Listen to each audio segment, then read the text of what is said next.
Good evening, everyone. Apologies for the little blast there. I need to adjust the volume control on that bit of VT, I think. But welcome to another Nervous Chat. Thank you all of you that have joined. There's quite a few of you in the live chat already. Evening, Kaz and James are mod. He'll be keeping order in the live chat for me. Evening, Nick, Walking with the Woods. And the Three Musketeers, lovely to see you. Thanks for joining us, guys. Thompson Life, thank you for coming in. Sam Coaster Tog, thanks for joining us. Dave, I hope you've had a safe journey back from Monk's Walk, where I know you've been today. Looking forward to the vlogs coming out from that, seeing any more Exodus updates. Lindsay, lovely to see you. M's Pixie Dust, fantastic, lovely to see you too. Dave, yes, that is stealth behind me. Obviously, StreamYard only allows you to personalize the backgrounds, if you like, if you subscribe. However, I think I found a little way around that by creating a VR background. I hope it holds and I hope it looks okay for you guys. I'm quite liking the idea of being able to add my own photos as my background. So that's great. Right, on with the show. Before we go any further, I just got a couple of announcements that I would like to make. First of all, for those of you who may have tuned in before my show, the latest Theme Park Shots by Warren Awards the nominees have been announced. I believe that was done on his YouTube channel earlier today. If you didn't catch that, I will be putting the link for the video into the description for tonight's show. I've also just got a little promo I'm going to run for you for the next of the Walking with the Woods quizzes, which we all like to take part in. So just bear with me while I just run this one for you. It's 80 quiz. Join us at Walking with the Woods this Sunday on the 26th at 8 p.m. UK time for our next live and interactive quiz. This week, we're going back in time with pop, rock, ska, theme tunes and everything in between as we test our knowledge on music from the 80s. That's this Sunday on YouTube.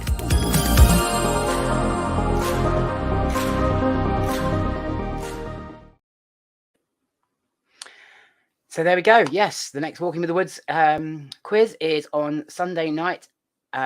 Please come and join. The link is in the description. It's great fun. It's very interactive. Nick and Claire spend a lot of time preparing these quizzes. Nick spends a lot of time preparing these quizzes, and then Claire backs him up on the night and also plays along, which is also great. So please, if you can make it Sunday night, Walking with the Woods YouTube channel, it's the 80s music quiz. Right, on to the reason we're all here tonight. So tonight's guest, you may have heard of him previously under his old YouTube channel name, but he has recently gone through a rebrand, which we will talk about in a little while. But you may remember his channel being Explore with Kersley, which he has now completely rebranded to Journey to the Attractions. So without further ado, let me bring Mike into the studio. Good evening, Mike. Good evening, Darren. How are you, mate? I'm very well. How are you? Yeah, really good. Thank you, mate. Really, really good. Good. Thank you for joining me. I appreciate it was a little bit short notice in the end because of some mix-ups and people unable to turn up as they should have done. So I really, really appreciate the fact that you were happy to jump in at short notice. It does mean a lot to me, and I am incredibly, incredibly grateful for that. No, that's absolutely fine, mate. I'm always happy to help and always happy to be a guest as well. So. No, absolutely, and obviously we'll talk a little bit about collaborations and stuff a bit later on. Obviously, there's quite a few people in the chat tonight. The Coaster Capturers are in, Jess and Dale, which is always nice to see. So I suppose let's start from the very beginning. So obviously, Explore with Kersley, which you started a couple of years ago, I believe. Yeah, it feels like last year, but that was because last year I wasn't very active on it. It was the year before, so just after COVID. So the idea behind Explore with Kersley is my surname, and at the time during COVID, I was thinking about all these things that we haven't been doing. So things that you missed and everything. So all these grand plans. Thinking, well, when we can, I'm going to go and explore everything, hence Explore with Kersley, and then quickly realised actually I'm just going to go to theme parks and just have a great time there. So that's when I had to then realise that Explore with Kersley doesn't really make sense, and also it doesn't really tell the story as to what I am and what I'm doing. So yeah, that was and obviously my family feature on it, and they're also Kersleys as well. So yeah, that was kind of the moral of the Explore with Kersley. But yeah, we've now gone to attraction. I'm saying my own name wrong. Journey to the Attractions. It's still new. No, absolutely. I must admit, I love the logo. I think it's a great logo. It's very eye-catching, and it's so yeah. That's always a good start, isn't it? To have an eye-catching logo to help with people. So obviously, as you say, you started off with the Explore with Kersley, which was the intention was to go around exploring everything that we hadn't been able to do during COVID, and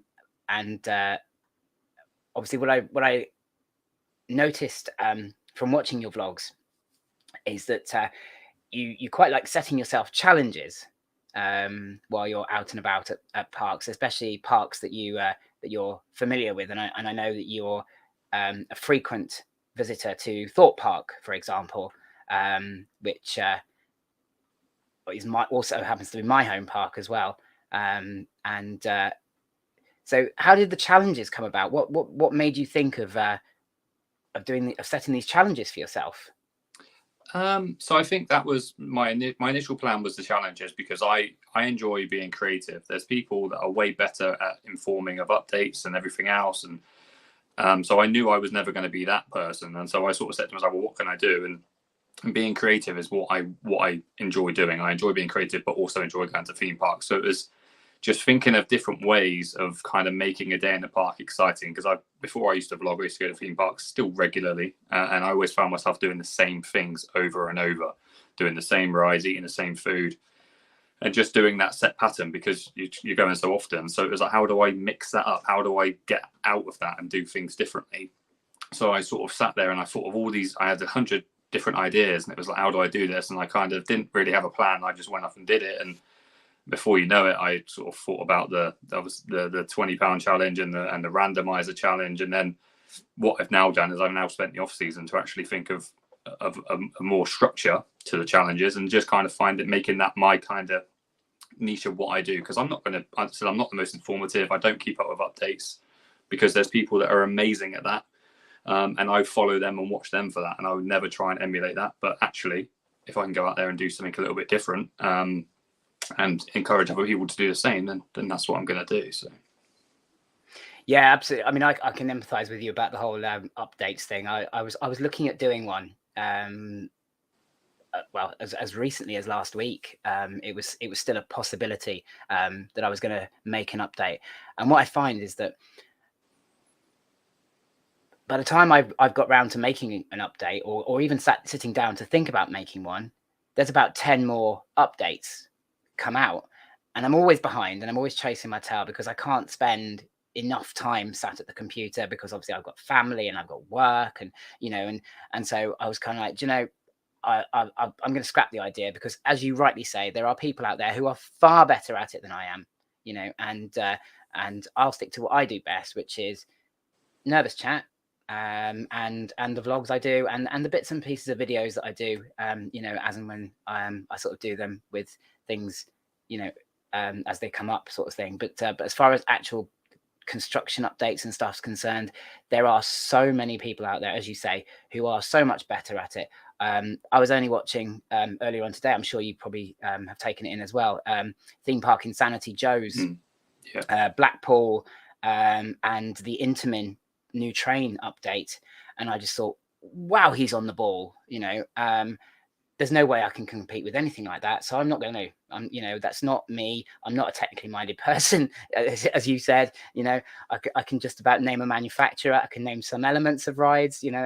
But I love going to theme parks, and I love talking. So it's I'll stick to what I do best. Obviously, the challenges. I was looking. I think the very first one was Chesington vlog, wasn't it? And you actually designed a randomizer, I believe, to do that. Yeah, so that was the second one. So the first one was Thorpe Park, second one was Chesington. So yeah, I discovered this app, and then just created a randomizer. So for those that haven't seen it, I would literally spin the wheel, and then the wheel would decide whether so if I had a rides one, I had a food one, I had a just general attractions one, and I would spin the wheel depending on what I fancy doing, and then I would have to do that. And then what it made me do, as I said, is it made me then start doing things that I wasn't doing or I wouldn't choose to do. For example, putting me on the carousel as a fully grown 34-year-old man at the time on a carousel full of children, but the fate decided that I had to do that, so I did it. And yeah, what I ate and what I did. So again, this year there's definitely more of those going around. I've created one for all of the parks, and I tend to do that because it just mixes up the day. But also, as I said, it makes you do things that maybe are entertaining to some and embarrassing for myself, which I'm fine with. So yeah, do you know what? You're so right. You sort of get into a pattern, don't you, at certain parks of the rides you always do, the rides you always avoid. And I think obviously because I vary between taking my family to the parks or just me going to the parks, I suppose I get a little bit more variety, but there are still rides where, you know, and especially now that Gabriel, my middle son, is tall enough, he's 1.2, so he can do things like flying fish on his own, so I don't have to do flying fish anymore, and you know, and rides like that. So actually you putting that your fate into the hands of that randomizer, I when I saw it, I just thought, what an absolutely fantastic idea that is. And it reminded me, I don't know if you remember, there was a book written by Luke Reinhardt, I think his name was, called Dice Man. And he literally put the fate of his life in the hands of these two dice. And it just made me think of that so much. And I just thought, but what a great idea.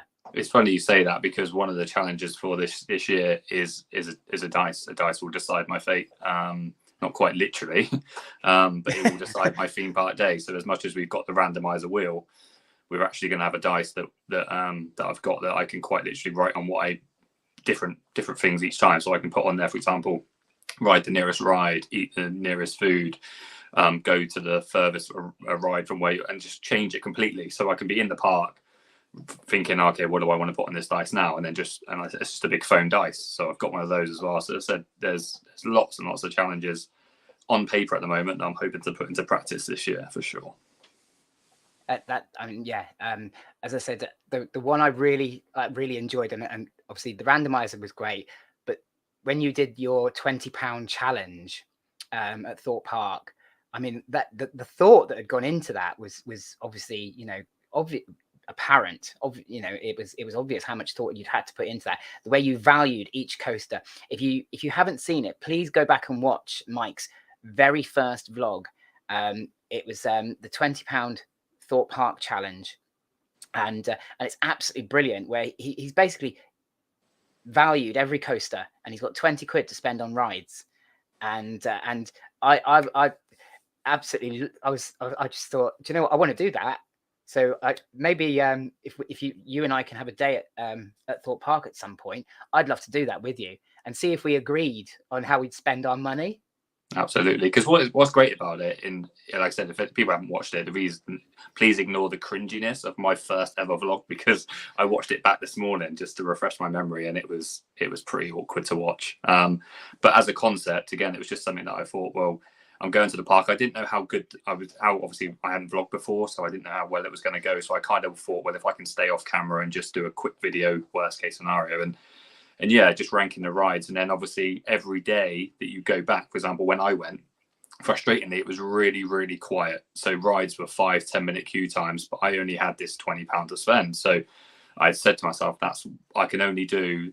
So I was trying to space my day out, thinking, well, if I spend a £5, for example, on Saw, I'm then going to use a bulk of my budget up. So I had to really carefully plan my day out to kind of use the rides, hence why I ended up on Flying Fish, because I'm thinking, well, actually, if I can use a couple of pound here and do that and just really drag my day out.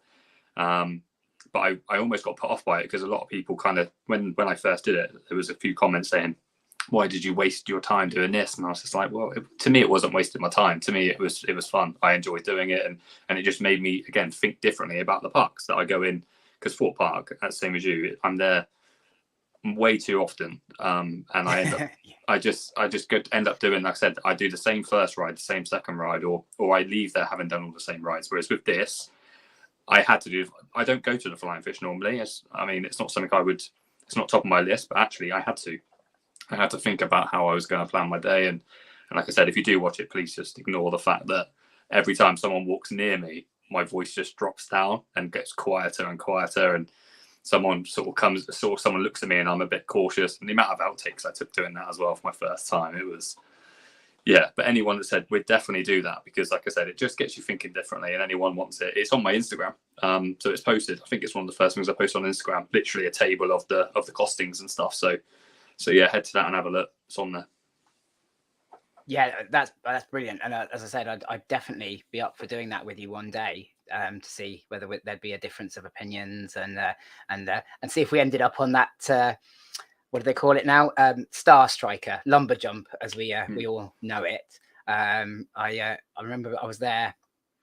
It might have been the Fright Nights day actually, and my 14-year-old son did that Star Striker thing, and I mean, he was trying to get me on it as well, and I was just like, I'm not doing that. But actually, when you talk about it in those terms, about it is a ride, and it's okay. Why wouldn't you do it? It's a bit of variety, isn't it? Otherwise, it can become quite stale. I totally agree with you, especially if it's a park, as you say, that you go to really often. For you and me, it's the same park, Thorpe Park. It's the same. Right, go to the Swarm, then go to Saw, then Nemesis Inferno, then Colossus, then I might brave Stealth, depends how I'm feeling. Then I might do a couple of the flat rides, and and it does add that element of chance and variety, and I think that's brilliant. Obviously, you and I were talking earlier about if it's a park that you haven't been to before, I'm guessing you wouldn't be as inclined to use a randomizer. Yeah, because like you said, if going out to Alton Towers for me, I'm based down in the south, so going out to Alton Towers is 3.5 hours. So to go there for the day, it's just impossible. I tend to go there for a day or 2 days, or sometimes even 3 days. So what I try to do is I use one day for doing that, and then at least the second day I've then got to do something just a little bit different. Last time we spent the day doing a cribs video for my nephew, because he just wanted to be funny and do that. So we spent the day creating this cribs video at the hotel and stuff. So I will definitely still be doing them at Alton Towers and Drayton and Blackpool, but they will be more specific for the occasion, I think, because with Fort Park I can just be a little bit kind of rush at the moment, kind of, I'm going to do that today. Whereas Alton Towers, there's a lot of planning going in, which is great, because that's what I've used the off season for. I've used the off season to sort of plan my trips, and obviously in March I'm going up for 2 days. Sadly, the 19th and 20th not opening day, because I'm at Fort Park for the pass holder day, but I'll be doing challenges on both days, but they'll be slightly differently adjusted for that park. So yeah, I must admit, my my original park plans for this year were to either be at Thorpe Park or Chesington for pass holder day. I hadn't planned on going all the way to Alton Towers, and then obviously, as is well known, I'm good friends with people like Steve from Thrills and Food and Dale and all that, and we were all like, look, we haven't seen each other since November. Let's all meet up Alton Towers opening day. And so yeah, that kind of swayed me. I was like, oh yeah, I know it's going to be busy, and obviously the Curse at Alton Manor is opening, so that's probably going to make it even busier. But actually, it'll be nice to go up and meet up with the boys again, because I haven't seen them since November, and that's will be as much a draw for that day as rides, because I'm sort of preparing myself to maybe get to do a couple of rides, but possibly not much, depending on just how busy it actually gets. But as you say, like you, for me, Alton Towers is 2.5 hours away. I don't get to go there as often as I'd like to go. So when I do go there, I do try and make the absolute most of the day. But Thorpe Park is a bit less, as you said, it's I go there quite a lot, so I don't mind if I do or don't do a lot of rides because I've done them all so many times, or the majority of them anyway, that it's not such a big thing to miss a couple out or try and actually it's nice to try and do a bit of things. I realized on Fright Nights we did the rapids, and actually that was the first time I'd done the rapids since, like, I think it was opening weekend. And I was like, but so why don't I do the rapids? You know, it quite often doesn't have a queue, or a minimal queue. It's not a terrible ride. And then I just thought it's probably because I'm so busy queuing up for Saw or Stealth or Swarm, you know, that it just doesn't really occur. So as well as the randomizer and those sort of challenges, are there any other challenges you've got planned? Oh yeah, the list is endless. But I wouldn't want to ruin the surprise for everybody. So, but that's going to be, every visit this year is going to be a challenge of some sort. And then the reason for the name change, because I've kind of crept the challenges underneath it, but I'm also going to be journeying around to more theme parks than maybe I did previously. So we're off to Disneyland Paris in a couple of weeks. Journey is to the journey there for that. Billund, Legoland, so the journey for that. But also when I get there, carrying out various kind of challenges and just so it's either a journey or a challenge. That's kind of the concept for this year. So hopefully it just gives it a nice mixture of content for people to hopefully find interesting. Well, all I can say is what I've seen so far of the challenges that you did last year, etc. They were very interesting. They kept me captivated, and I do get quite easily bored. I'm not going to lie. I am the person who struggles to watch an entire technical vlog. You know, I struggle with that. Because I've got so many other things. I think, oh, I could be doing this, I could be doing that. But that kind of challenge, I was really like, oh, what's he going to do next? What's he going to do next? Where's it going to take him next? You know, and absolutely loved it. And I think there's a lot of people out there who will enjoy it, and would want to share in it with you. I know obviously you've reached out to a couple of people about doing sort of challenges together and things like that, which is great that, you know, we can do these things together, because I think it's great that when we work together. You know, I love working with other people because it just makes it so much more interesting. You know, because different styles, some work together, some don't. You know, but you only really learn that by actually working together. So I think that's a great thing, and I look forward to those challenges. Yeah, like I said, I think it is great because, and sorry, just to interrupt you, but to go back in terms of the collaboration, I'm the same as you when it comes to watching content. I have two types of content. I have background noise content because I work from home, so I'll have various vlogs on all day, and then there's vlogs, for example, that I will sit and make time to watch. And really kind of study on them, because there's, like I said, there's so much content out there. It's very hard. It's very easy to get diluted down to not finding it. And obviously I've reached out to people, because the other thing I find as well is when you go to the parks, you can bounce off of people. For example, for me, I go to parks a lot of times on my own, or with family. So when I'm on my own, I find that sometimes the content can be very, not bland, but it's kind of just you talking to the camera. When there's other people involved, that's when you can kind of really see people's personalities, and you can kind of, like, I annoy my nephews and stuff quite a lot in my videos, just because it's entertaining for me to annoy them.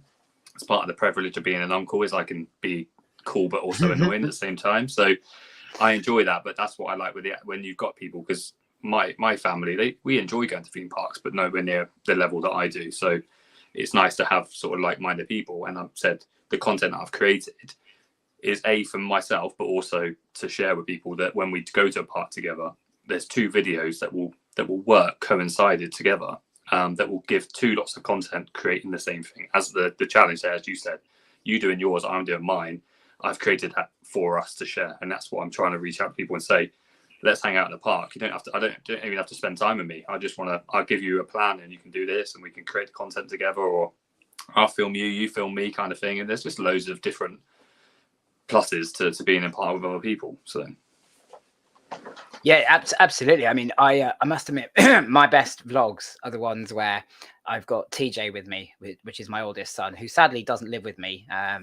He lives with my ex-wife, so he doesn't get to come to the parks probably as often as I'd like him to, because obviously he only comes every other weekend, sort of thing, and to spend time with us. But we bounce off each other so well. And it is a whole different vlogging experience when I'm literally just filming us taking the mick out of each other, because that's generally what it descends to often. And then and obviously the classic one I always remember is the fake tigers at Chesington. What on earth he was thinking when he came out with that, I do not know.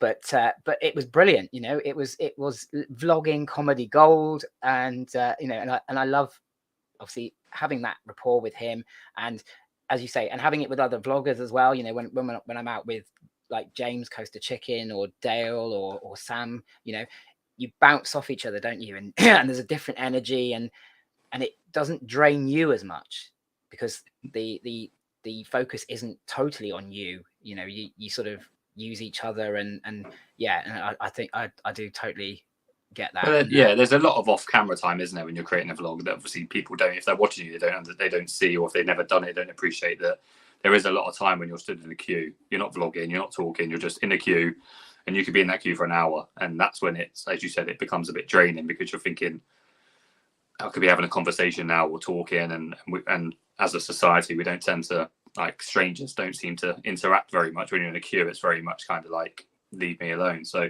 when you're stood in a queue on your own, it's very much on your phone, and then you're conserving battery life. So you're thinking, I can't go on that because of my battery life. But then you're thinking, well, I've got to try and do something to keep myself entertained. So it's just a rock and a hard place. When there's someone else there just to bounce off of and just have that off-camera time with as well, I think that's important. Yeah, absolutely. Yeah, totally agree with you on that one. It's like you say, it just makes it a bit more interesting, because otherwise, what I get tempted to do is I actually do strike up conversations with strange people in queues. I don't know, and I actually have quite bad social anxiety, but there's something about being in a queue next to somebody where I can't escape and they can't escape, and I just end up talking to them, and and but as you say, that doesn't happen all the time, and when it doesn't, then as you say, it can be a very lonely experience. I mean, I don't think I've ever, no, I think I've only once been to a park completely on my own, and actually it was quite a lonely experience. I'm sure as I get more confident at being at parks on my own, I might actually enjoy that time a bit more, but I actually didn't particularly enjoy it. And I do quite like being there with people, because as you bounce off, and there's different energy, and yeah, it's a much nicer experience. And I'm actually glad that you and I have connected, because what I'm looking forward to is having a Southern Park buddy. Because yeah, everyone's chips and gravy, aren't they, up north? Oh, they really are, and it's all about Alton Towers. It's so for me to have a Southern ride buddy it's like it's like Christmas to find somebody in the South, and especially a Thorpe Park person as well. That's just an extra bonus for me is to have somebody who regularly attends Thorpe Park. So we can definitely plan a few trips this year to Thorpe Park, because absolutely it'll be lovely, and Chesington as well, of course, because I know you like Chesington, and obviously we've got some exciting developments coming from Chesington with Jumanji World, and so I think that's going to be a great one to visit during the summer. I think will probably be the best sort of time once that opens. I have heard some rumors that Jumanji World may not be opening until sort of June time, so it'll be probably more of a summer. I'd like to go there for the first day. Obviously, I'd love to be invited there for the VIP, but that isn't going to happen. So I'm under no disillusion that that Merlin are going to contact me and say, "Oh, come and come to the VIP day," because it just that's not going to happen. But it would certainly be nice to be there on that first day to get one of the first rides on it, and to see how many times it breaks down on its first day. I'm sure that's going to be quite interesting. If it's anything like the rest of the rides at Chesington and their reliability, then I think we could be in for some real technical problems. But we'll see about that. Obviously, when we were talking at quite great length on Friday, and I'm sorry if I kept you on the phone for a ridiculous amount of time, but there was just so much to talk about, and it was great to have that conversation, and I'm glad that we did. You mentioned something about a little project you have where you help people get to parks that wouldn't otherwise be able to get there. Did you want to talk a little bit about that? Yeah, absolutely. Yeah, so a few years back, I'm in a situation. I understand that how important theme parks are. When I growing up, I had the pleasure of going to them, but I didn't go to them anywhere near as often as I would have liked to, and I know how important that is. So it just kind of stumbled across it that I helped out some people to get to and from a park, and then it kind of just grew from there. So so I basically just fund them. So I reach out to people.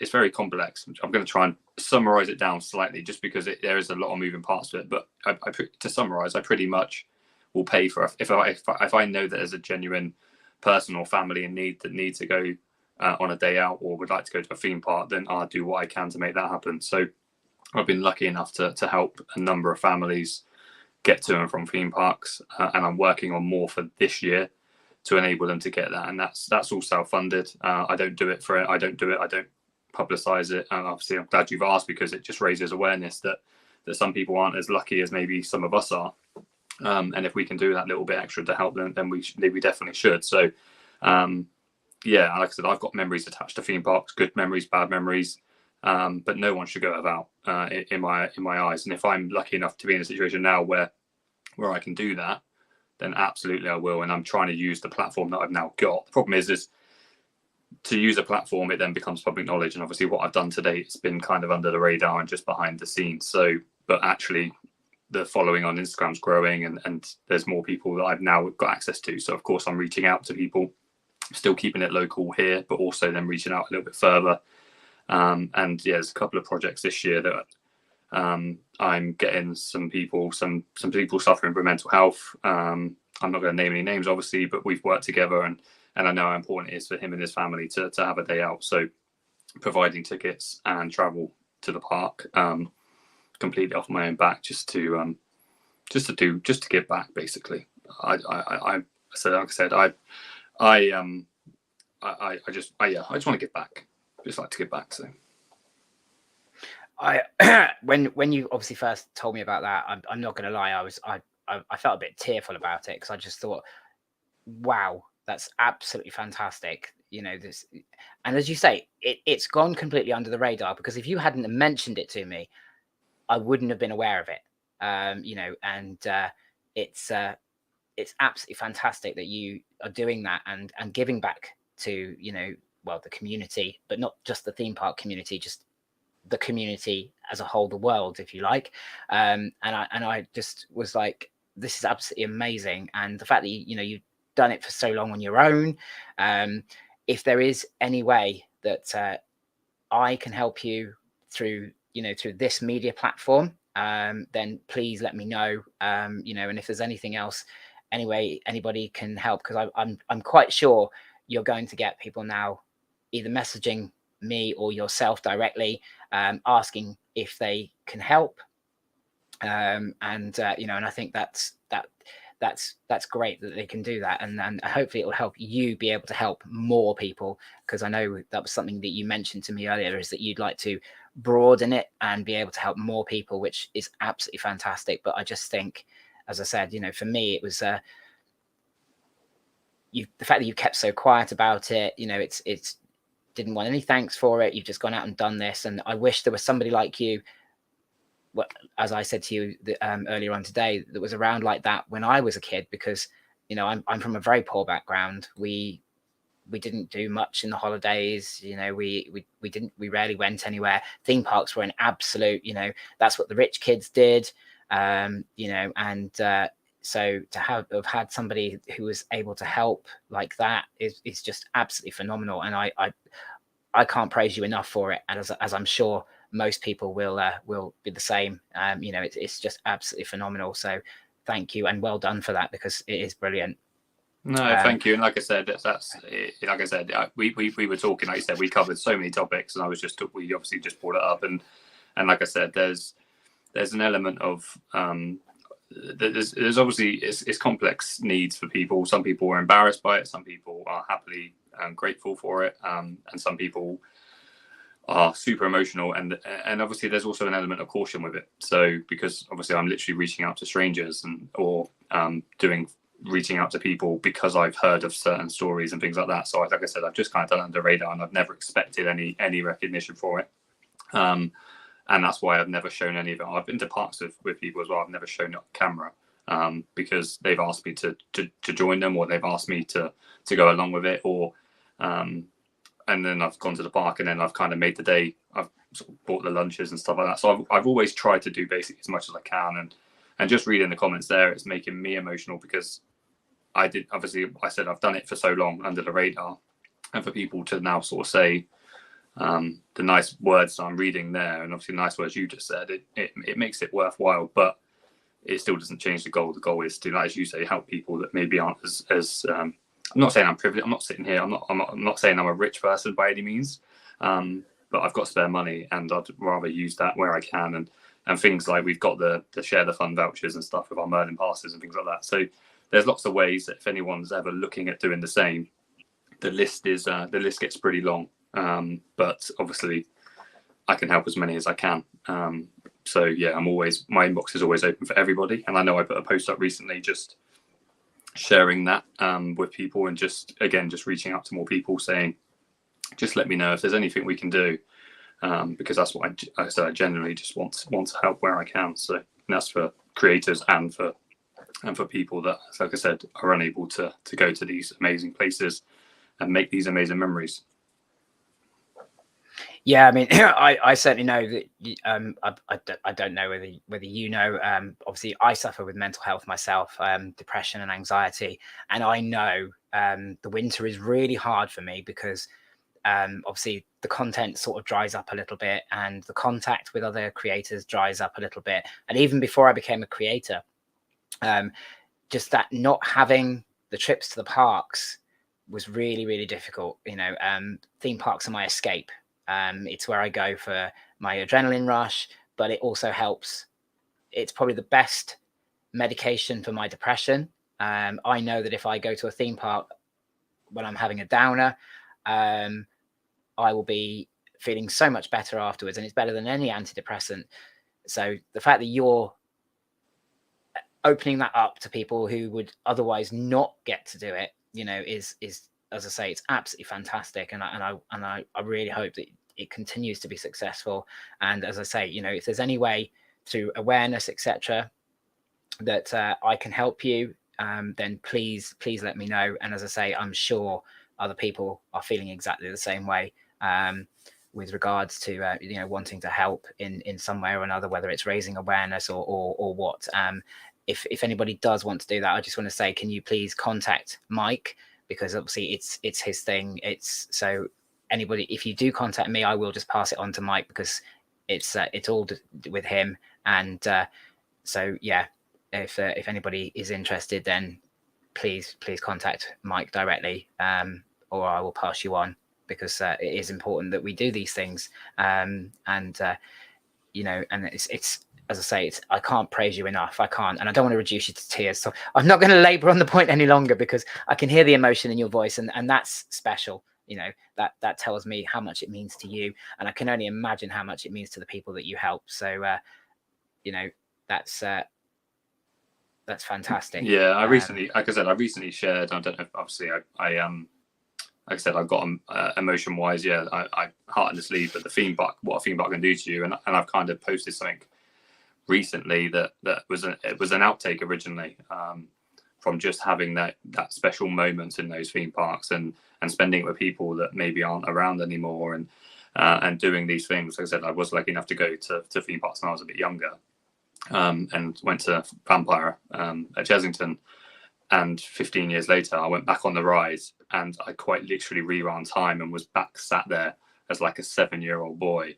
And it just got to me. It just ruined me as an emotion person. So it was that sort of time, COVID time, when I sort of said, what can we do? What can we do? Who can we help? And it started, COVID kind of created that, starting locally, and then thinking, well, so theme parks are pretty good places to go. So let's get more people to go into them. And you'll be surprised how many people are unfortunate, especially now, unfortunately, aren't able to do that for their families. And like I said, it's not a huge expense. It's just, it's easy enough to do. And like I said, everyone that you do is thankful for it. So I appreciate the kind words. And I kind of ranted there about the emotion side of it, but I'm just trying to say that it's okay to not be okay. Everybody. So anyone that's watching this is thinking the same. My inbox is there for just general conversation. And if I can help you in any way, I haven't got endless amounts of money though, so you might have to just settle for like a hug or sort of a pat on the back. But if I can, I will. That's kind of my motto. That's how I was raised. So. No, that's fantastic. So I'm assuming from that then that I can't ask you for a trip to Plopsaland. I'm struggling to get there, but yeah, I'll give you my credit card number. It's fine. Fantastic. That's brilliant. Yeah, let's do it. You might have to drive me as well because I don't drive. So you can come along. Yeah, I'll drive you personally. Yeah, I will physically pick you up and take you there. Yeah. Perfect. But, yeah, we're going to the Ride to Happiness together. That'd be perfect. If anybody's got any questions for Mike tonight, obviously we've had a bit of a chat here now, and what I normally like to do is at the end of the show open it up to questions from anybody watching. So if anybody's got any questions for Mike, then please whack them in the live chat now, and we'll get those asked. I had a question for you, and I've forgotten what it is now. I always do this. I have great questions lined up, and then I just completely forget them when it comes to the actual doing the live. I get so sort of swept up in everything going on. It just oh, here we go.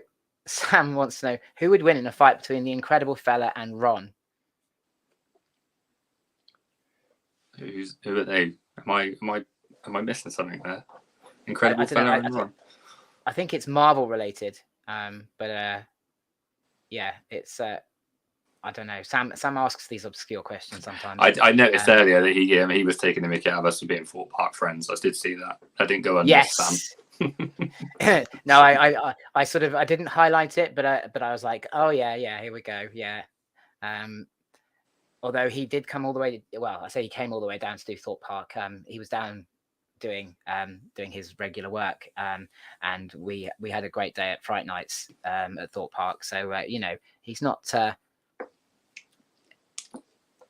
totally averse to attending Thorpe Park, shall we say. Warren, I'm not sure that we want to ask that question, but it's obviously Sam. It's obviously Sam. Oh, I see. I was betting on you there, Mike. I'm being modest. I mean, I'm 6'5" and 19 stone. So, I mean, just pure gravity aspects of it. I mean, it's weighing towards Michael Warner there, but I reckon Sam can scrap back for sure. Well, he is an Essex boy, I suppose. There's something to be said for that, isn't there? Right. So if I just muss his hair up or rub his fake tan off, then he'll be fine. Brilliant. The Coaster Capturers would like to know your favourite pop Funko. Oh yeah, you noticed that I have a. They've spotted it. Basically, I say this. I'm an adult that was, or I'm a child that now has adult money. So the room I'm in is quite literally like a child's den. It's all the things I couldn't have. And pop Funko wise, I have a little bit of an obsession, which again I don't know how clear it is on the camera, but there's BlackPanther is. When it comes to Marvel, I think I've mentioned this a couple of times, especially I think Coaster Chicken was the one that backed me on it. It's I've got a little bit of an obsession with Black Panther. So there's a gold one in the middle of that side there. Where is it? Oh god, I'm not going to do the bearings there.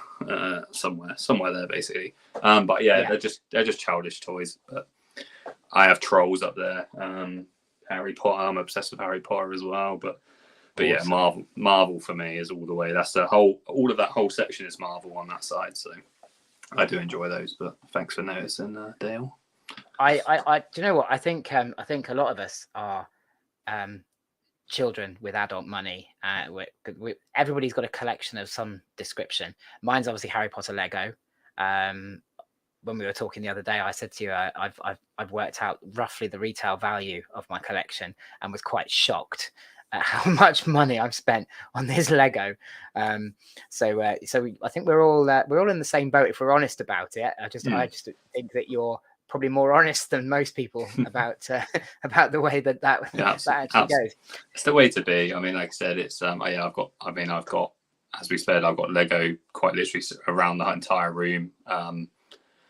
And I think I said, it's quite an excessive collection, but like I said, they gave me adult money, and I'm still living in Neverland, so I'm just going to spend it on stuff, and maybe I should stop spending it on Lego and start helping more people. But hey, like I said, I'm refusing to get old. Basically, refusing to get old. That's why I go to parks, especially Disney. That's when I go to Disney, because I rewind the clock. Then I turn 7 years old again. So.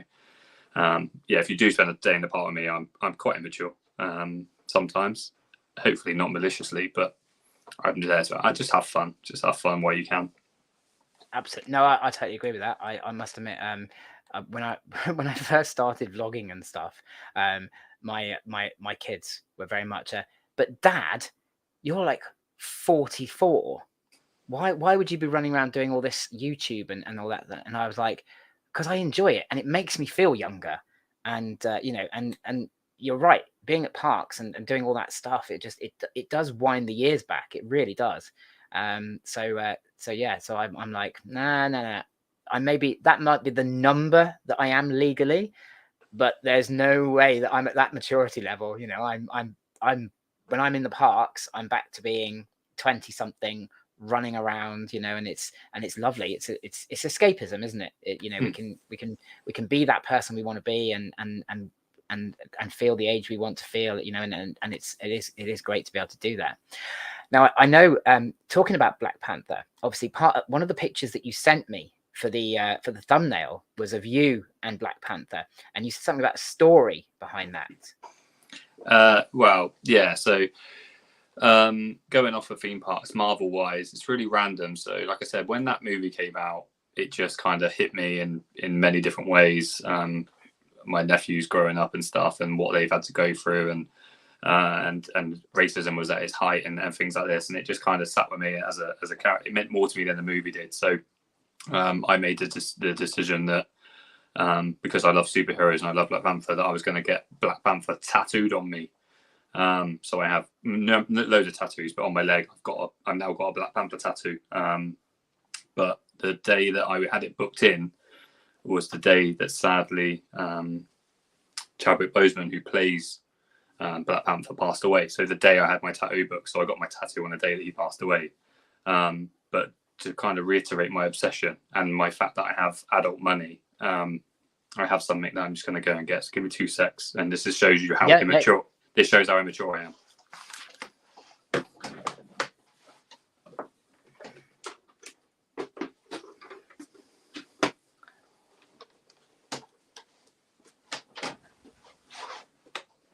That's awesome.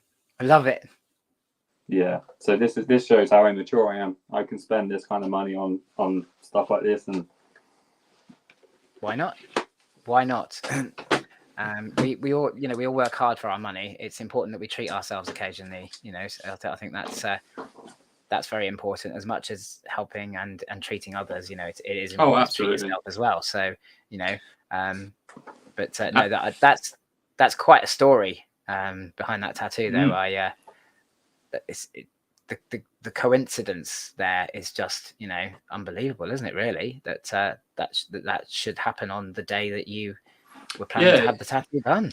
As I say, it's weird. Obviously, tattoos from every other tattoo I've got has got a meaning to it. And I was like, no, I'm just going to get it done. It's like I said, what it represents, and people look at it sometimes. They think, really? Or what some people do is they say, oh, nice Batman tattoo, and I'm like, it's not Batman. I can well imagine. So I was like, well, I'm just going to do it. I'm going to just off the cusp, I'm going to get it. And and like I said, I appreciate everything that it stood for, and like I said, some of my nephews that feature in there, they're obsessed with the film as well. So it was like, yeah, do you know what? It means a bit to me, so I'm going to go and get it done. And like I said, sadly, he sort of passed away on the morning, and then at 2 o'clock that afternoon, I was getting it tattooed on me. So it's kind of, yeah, just a weird story. But it was more to show off the fact that I have adult money, and I spend it on helmets and pop figures and Lego and all sorts of stuff. But yeah, but Disney, like I said, we're going to Disney. We're driving there middle of March. We've had to push it back because of passport situations and issues and stuff. And but we're all set now to go middle of March. So we're going to drive over from here, about 6.5 hour journey, I believe.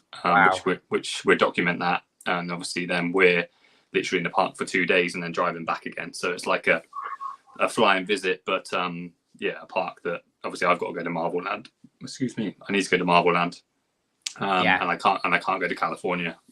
So yeah, I'm going to go over there. We're going to drive that and document it. I know when I spoke to not Walking with the Woods, Ginger and Brown, sorry, when I was on there live, they were keen to, because they're also keen to do it. So because the problem I have when I'm trying to find a video that tells me what to expect and what to do, and I'm struggling to find like a real kind of informative video with that and the journey. So I'm thinking, well, I'll make a video while I'm doing it, but the main goal is, like I said, just to get out there with the family and just have that like I said, have that, because I love adventure. That's what I mean. I just love the idea of traveling around, and some of the goals and aspirations I have for the new channel and the new name are bonkers. But if I can achieve them, happy days. There's one which I won't give away too much, but if I can achieve that, it's mental. And if I can do it, then we're just basically going to test the boundaries, test the limits of what I can achieve in the attraction and the theme park world, with similar, as I said, challenges stretching from randomizers right through to can we achieve that? And yeah, just seeing by the end of this year, seeing how far we can push those limits and those boundaries. So yeah, it's exciting. It's going to be good. It sounds. I'm intrigued now. I'm going to be watching your Instagram and your channel like even more to get hints and see if there's any Easter eggs laid anywhere that I can sort of get to hints and tips from. Kaz has asked about your favorite dark ride. Dark ride wise, just trying to think of all of the dark rides now. Obviously, I'm kind of going more abroad now because I'm thinking the UK is quite limited. Yes. On dark ride, do you know? Actually, no. If this class is a dark ride, is 100% my ride of choice is the ET Adventure in Universal Studios. I absolutely love that ride. It's so basic as a ride, but it's absolute nostalgia in a ride. It's that's what I think every dark ride should be. Is just a very simple.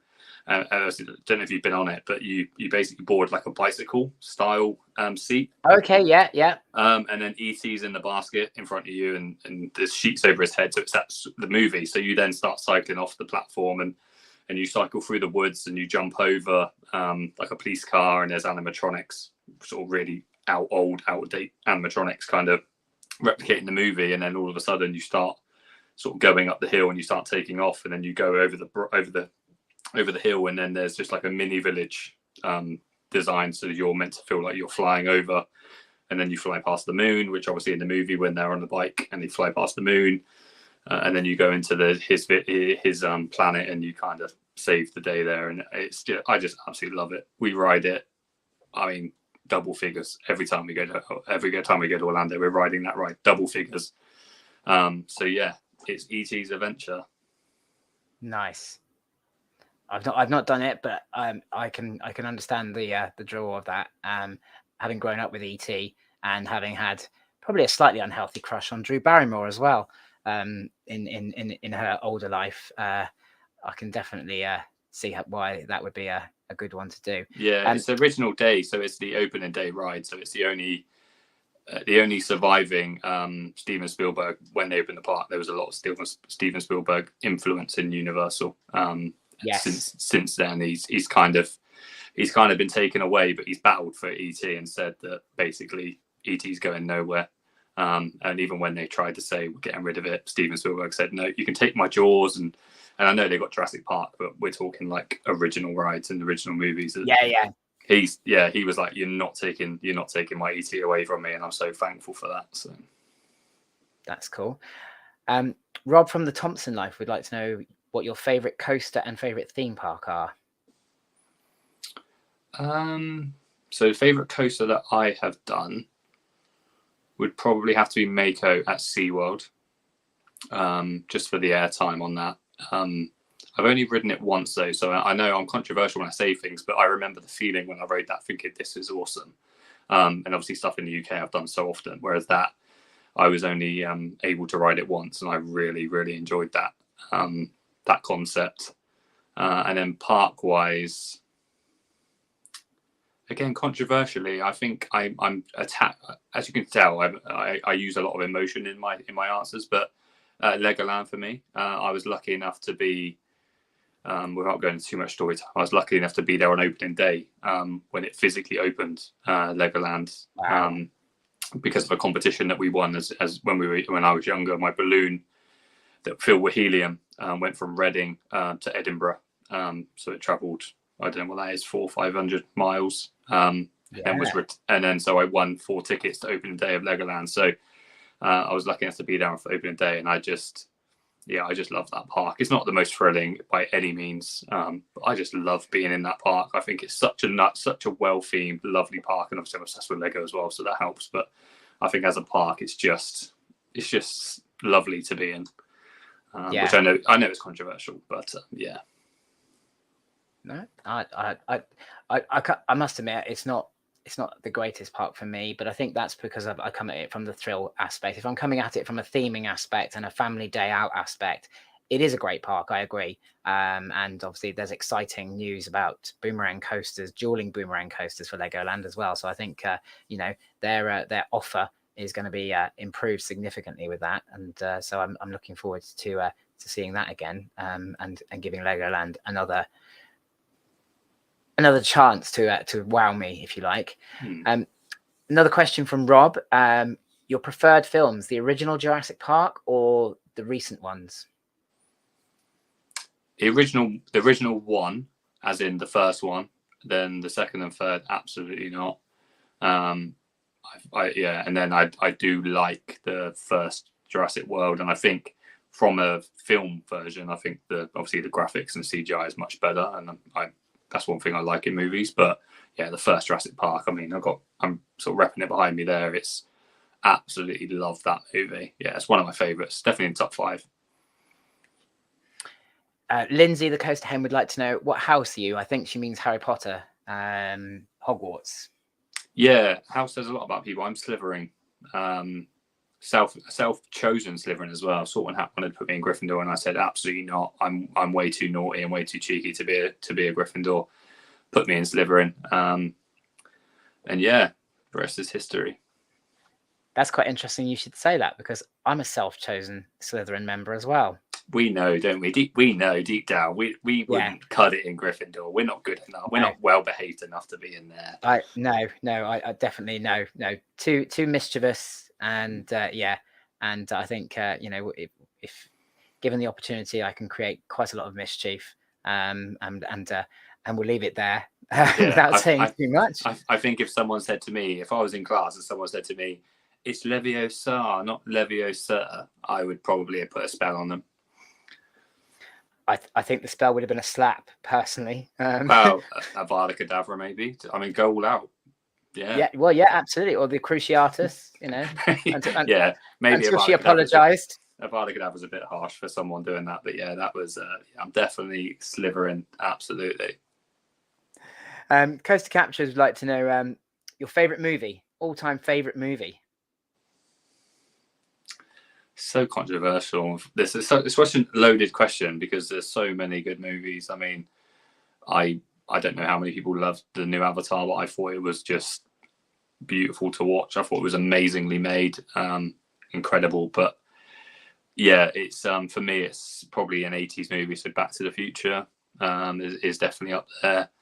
Yeah, so choice. yeah, Back to the Future, Jurassic Park. Yeah, just that kind of generation. I think that was my kind of generation growing up. But as a film, like I said, Avatar 2, the Marvel movies, they're just in a league of their own. But that's not what film's about. Like I said, Back to the Future.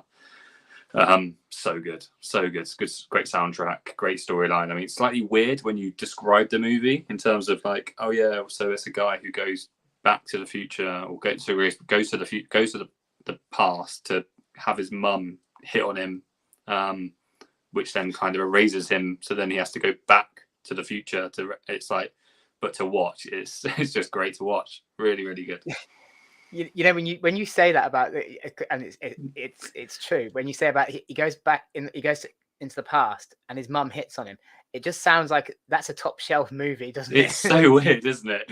But it works so well, and I think it does work, and we all just blindly accept it, don't we? Nobody questions it. Yeah, when she's trying to kiss him, you're like, yeah, this is weird, but where it's also quite funny. Yeah. But yeah, you won't get away with it in movies nowadays. I wouldn't have thought. There's too much PC stuff around that it'd be like, oh, actually, no, we can't do that. Like you said, it'd be X-rated sort of stuff, and yeah, it's just a feel-good movie. Another one, Ferris Bueller's Day Off as well. Like those kind of movies, I'm all for them. Yes. I'm all for that kind of movie where you just turn it on, have a good time, and then turn it off again. Rather than your emotional kind of thinking about it kind of movies. Yes. Dave's Adventures. Dave would like to know how you came up with the Alton Towers cribs idea, and will you be doing it again? Yeah, that was just again, for me, it's just like I'm a 90s or 80s child, 90s growing up, and cribs was just one of those things that I watched quite religiously when I was sort of growing up, and like I said, being creative, I just sort of thought, it'd be quite fun. Let's do a crib style video at when we stay at a hotel. Let's do a crib style video. But obviously, I couldn't host it, so I got my nephew to do it, and I was giving him lines, and then he would repeat the lines. And for those who haven't seen it, it is kind of, you hear me laughing so many times in the background if you're close enough, because he's just coming out with these little liners, and he just adds little tweaks to it. He adds little kind of characteristics to it, like a little wink and this and that, and he's just cracks me up. And like I said, we just thought, let's replicate it.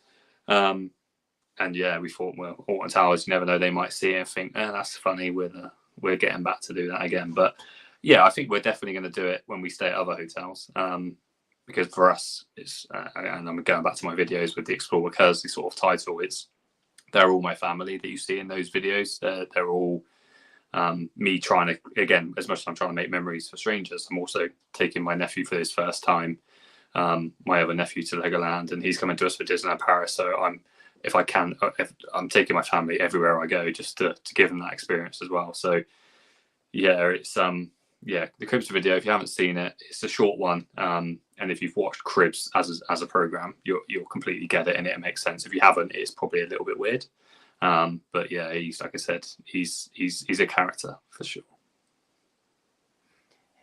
Yeah, I must admit, yeah, I like the vlogs with him in, and the one that stood out was obviously the 140 centimeter challenge, and the comment about him being fearless, and I was like, he really is. This guy's done front row swarm, front row stealth.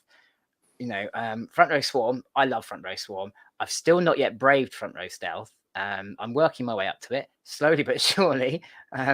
But yeah, I just thought, wow, this little guy is absolutely fearless, and you can tell that he's a little character. You can definitely tell just from his persona, his aura, if you like, that he's a little character, and he's got.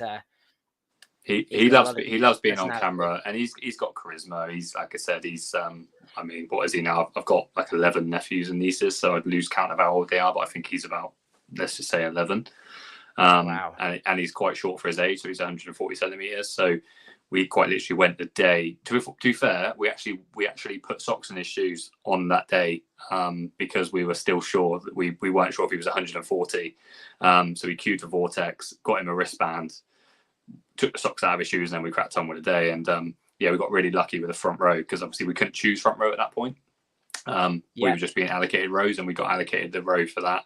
And then obviously it's quite easy to get front row, but he's done front row on most of the rides, and absolutely no fear, to a point where after he's done it once, he's then telling me, don't put your arms, don't hold those restraints, put your arms up. And I'm like, that's what I probably was like when I was that age. And he's just got no fear whatsoever. So yeah, like I said, now he's done his first times, he'll still be around. But it was good to kind of document that and share what it's like to take someone that is that age and that size, and the challenge that there is with that. Like I said, he just nailed it, absolutely nailed it. And one of the funniest clips as well is I kind of knew what I was in for when we went to Fort Park for the first time, and I said, "Oh yeah, go and stand on the splash zone for tidal wave, and the last one to leave is going to win." Yeah. And I thought, I'm going to win this. This is going to be so easy. And he just stood there, and he stood there, and I'm watching it come down, and I'm thinking, and it comes down, and I'm filming, I'm videoing, going, right, don't leave, thinking he's going to leave. And he just didn't. He just stood completely still. So I then thought, I'm going to have to evacuate this. But by that point, I was too stubborn. I was too late. So we both got absolutely drenched just in that zoke zone. That was the kind of moment I thought, yeah, I think he's going to be all right here. I think he's going to fit right in this park. So funny you saying about the putting the socks in his shoes, because I know last year when Gabriel was like nearly 1.2, and he was so close. So we actually bought the thickest sole trainers we could possibly find, and he was still only like, was it 1.198 or something? So then we bought some insoles as well to put inside the shoes, and it just about got him over the 1.2, enough to get him on Wicker Man and 13, which is what he was absolutely desperate to do. And now he's 1.21, so it's absolutely fine. But now he's already talking about the 1.4 height, and I'm like, look, I've said to him, there's no amount of thick soles and insoles they're going to get you for a whole 19 centimeters. It's just not going to happen. You're going to have to wait. But that's his thing now, is trying to get to 1.4. But obviously he's an anxious rider like me, but he's absolutely smashing through his fears now as well. And what's lovely is when he says, oh, but Daddy, if you can do it, and I know how scared you used to be, it's then I can do it. And it's like, brilliant. That's that it makes me want to cry, but it's brilliant, and I love it. That he suffers with a degree of anxiety like I do, but because I'm trying to smash through mine, it's set an example for him of and a positive example, which is what all parents want to set for their children, isn't it? And it's great from. And that's what YouTube's great for. I use it as TV. I don't tend to watch anything else. I watch, obviously said enthusiast, but I watch a lot of other stuff. I watch ranges from scuba divers finding treasure right through to sort of football and all sorts of stuff like that. It's the documentary place, and it's obviously people like yourself, and I said this to you on Friday, that what you've got a real kind of niche where you're inspiring people that. And James at Coastal Chicken's another one that I admire, and Dale at Coastal Captures and stuff, because I know that you're having these challenges and you're overcoming them, and it's endearing to watch. But it's then also informative, and it's then sharing that actually don't let it beat you. Don't be defeated by it, because we can. There's ways around it. We can unite, and you never know. Actually, you might find that one day you're strong enough, or you're able to actually give it a go. And said not to be put off by these kind of personas. And I spoke to a friend recently on a live interview, and we were talking about that kind of transition from that peer pressure kind of time when you're at a certain age, and it's, oh, why aren't you coming on this? Why aren't you going on that? And it's like, I don't want to. And I was the same when I was a bit younger. There was rides I was like, I don't want to go on that. But then there's that peer pressure. Why don't you? And actually, when you can watch someone that says, actually, it's okay to not want to go on that ride, but one day you might want to. And I think that's important, and I think that's great. Like I said, you guys following all of your stories and stuff and overcoming it is what YouTube's for. It's to share stories. It's to share, not documentaries as such, but it is. We're watching people's lives. We're watching people's lives, and we're going along with the day, and we feel like we know them, and we're kind of rooting for them, or we're rooting for most people on YouTube. I know there's some that maybe we're not rooting for, but we're rooting for a lot of people to do well, and YouTube's a great platform. It really, really is. It's the future of television for me. Yeah, no, absolutely, and I totally agree with you. And it's funny because as Coaster Chicken has put there, he started his YouTube and Instagram for exactly the same reason that I did, which was to try and show other people that it's possible. But it doesn't have to be today, and it doesn't have to be tomorrow. It could be sometime in the future, but it's possible, and it's a journey. It's not a race, it's a journey. And I'm proud, obviously, of my journey, and I want to share it with everybody, and I love sharing it with people. And if people are inspired by it, well, then that's even better. I love hearing people. The biggest praise for me is when somebody says, "Oh, I watched you do this and it inspired me to do this." That to me is better than a whole heap of likes and follows and whatever else. Is that one person saying, "Do you know what? I watched your video, or I watched your live, or whatever, and I went away and I did it." And that to me is as I know it is for James as well. That is worth its weight in gold. That we're inspiring other people to do that, and thank you, because it's lovely to obviously hear you say that, because it means a lot to myself and James. I know it. I know I speak for him on this as well, that to have that knowing that people are inspired by what we're doing, because that's what we set up to do, and so we're succeeding. So that is really really nice to hear, and thank you for that. Another question here from Kaz: where would you visit if you won the lotto? I would take everyone in this chat wherever they want to go. No, I would. If I won the lotto, I think I would go to California. I think I'd love to go to California and do Disney and Universal in California. I think that looks epic, and I'm hoping to do that, and that's kind of the goal, is to go out there. But yeah, the lottery would certainly help. Absolutely, it would certainly help, because it's not cheap. And also Hawaii as well, the Aulani Disney Hotel in Hawaii, which isn't a theme park as such, but yeah, it's just, Hawaii looks amazing. And yeah, just a week of pure bliss, and just kind of listening to her Hawaiian music and drinking cocktails, sitting on the beach would definitely be top up there as well. But yeah, California for the thrills, and Hawaii for the chill. Sounds good to me. I don't know if they might be the one and the same thing, but your bucket list park. If there was one park you could go to anywhere in the world, what would it be? I'm hoping to achieve it this year. I think right now it's probably, well, no, it's not. It's definitely Six Flags, New Jersey. I forget the technical name of it. I called it Six Flags New Jersey, but I know it's Great Adventure, I think it is. That's definitely my bucket list coaster, bucket list theme park. Sorry, but I'd also love to go to, as I said, Legoland, Billund, just because of the love for Legoland, and that being the kind of the home of Lego and stuff. So yeah, quite different. One sort of humble answer, and then one kind of out there answer. But yeah, Six Flags Great Adventure would definitely be the one for me. If I had one right at the top, it would definitely be that. Fantastic. I think we've just about covered all the questions. I haven't seen any. I apologize if I have missed. The live chat was going absolutely mental, as it always does. There was a great domestic going on between the Coaster Chicken and the Coaster Hen about spending money on toys and things, and where they would get put if he did spend the money. So that I hope people found that entertaining at home as well. Message me, James. Like I said, I've got an inbox of people that maybe need a little bit of help. I can help you out with some toys for sure.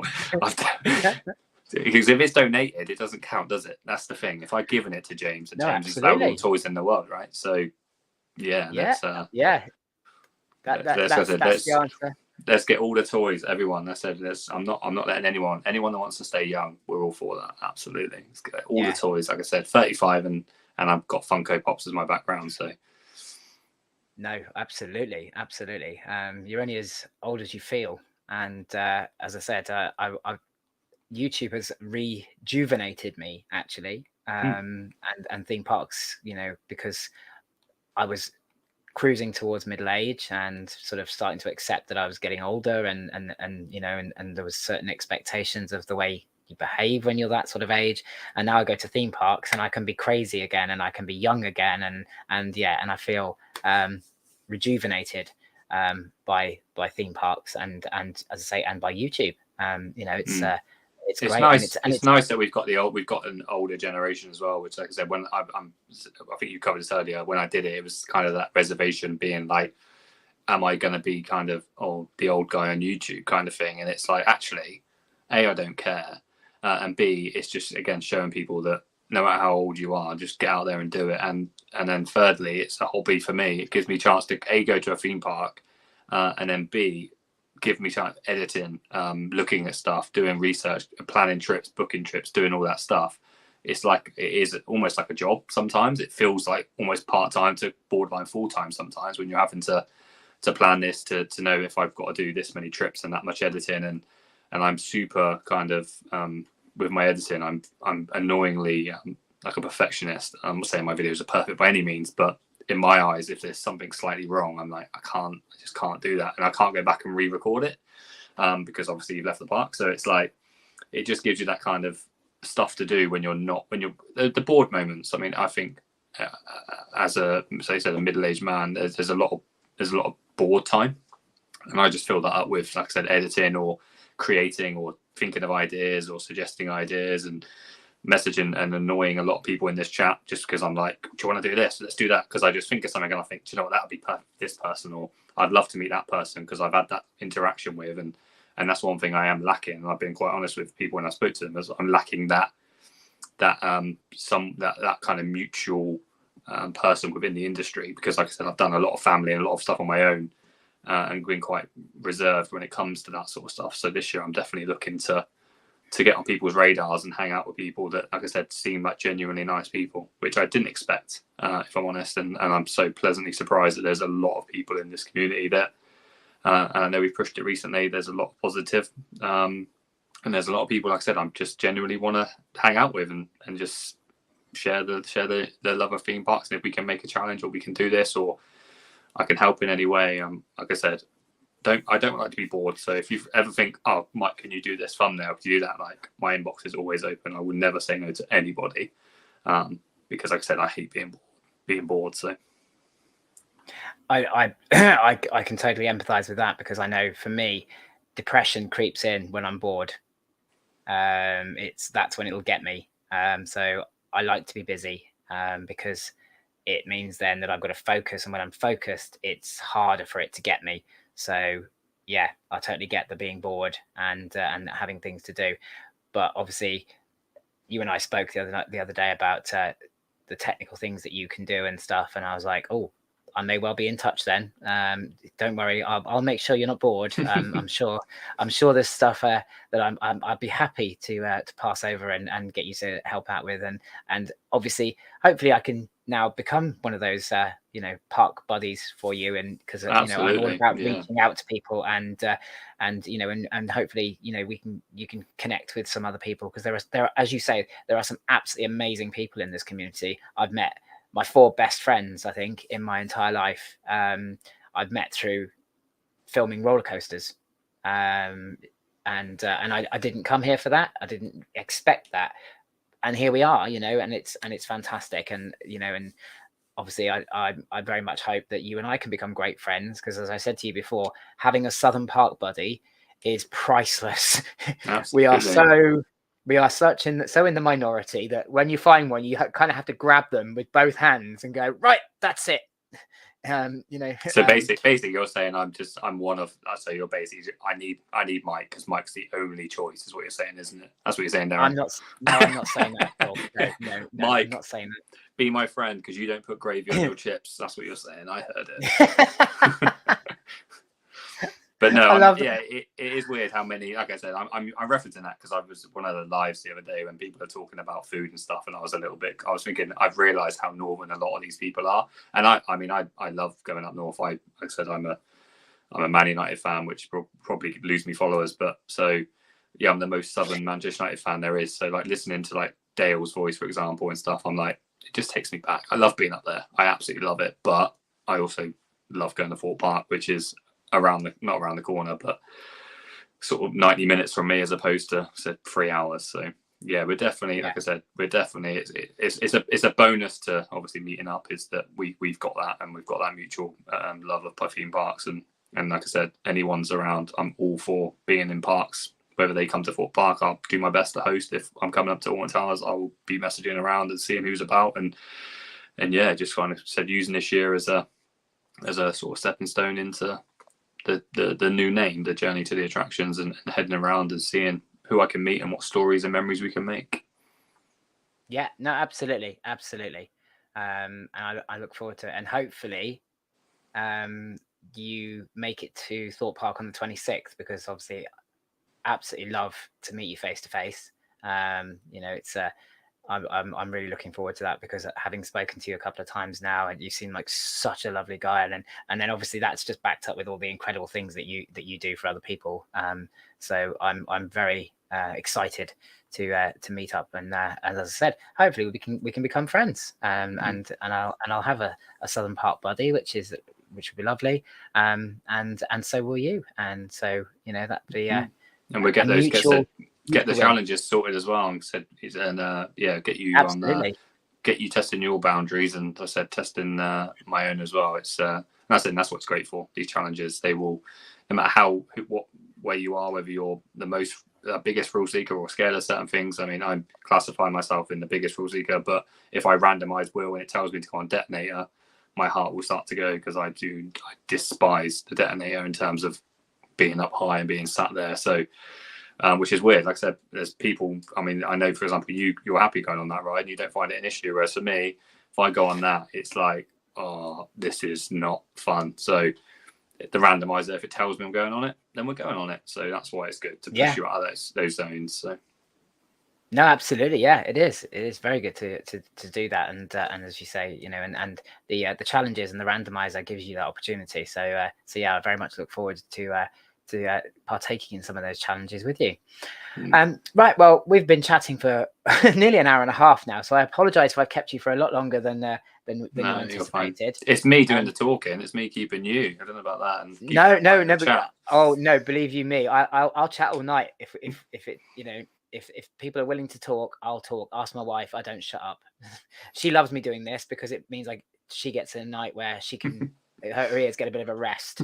So she's all for me doing this, and giving me this time to do this, to do the lives like this. But I really appreciate you coming on tonight. As I said, I know it was short notice, and you stepped into the breach for me, and that was absolutely fantastic. And I've absolutely loved talking to you, and I feel like there's so much more to you, that we've probably just scratched the surface in the hour and a half that we've been chatting. But so far, everything everything I've heard, and you seem, you're such a great guy, and you're helping other people, and it's brilliant. And I absolutely am so glad that I reached out, and that we've found this mutual ground, and that we can go forward and work together, and get you meeting other people as well, which would be absolutely fantastic. So yeah, but as I say, thank you so much for coming on tonight.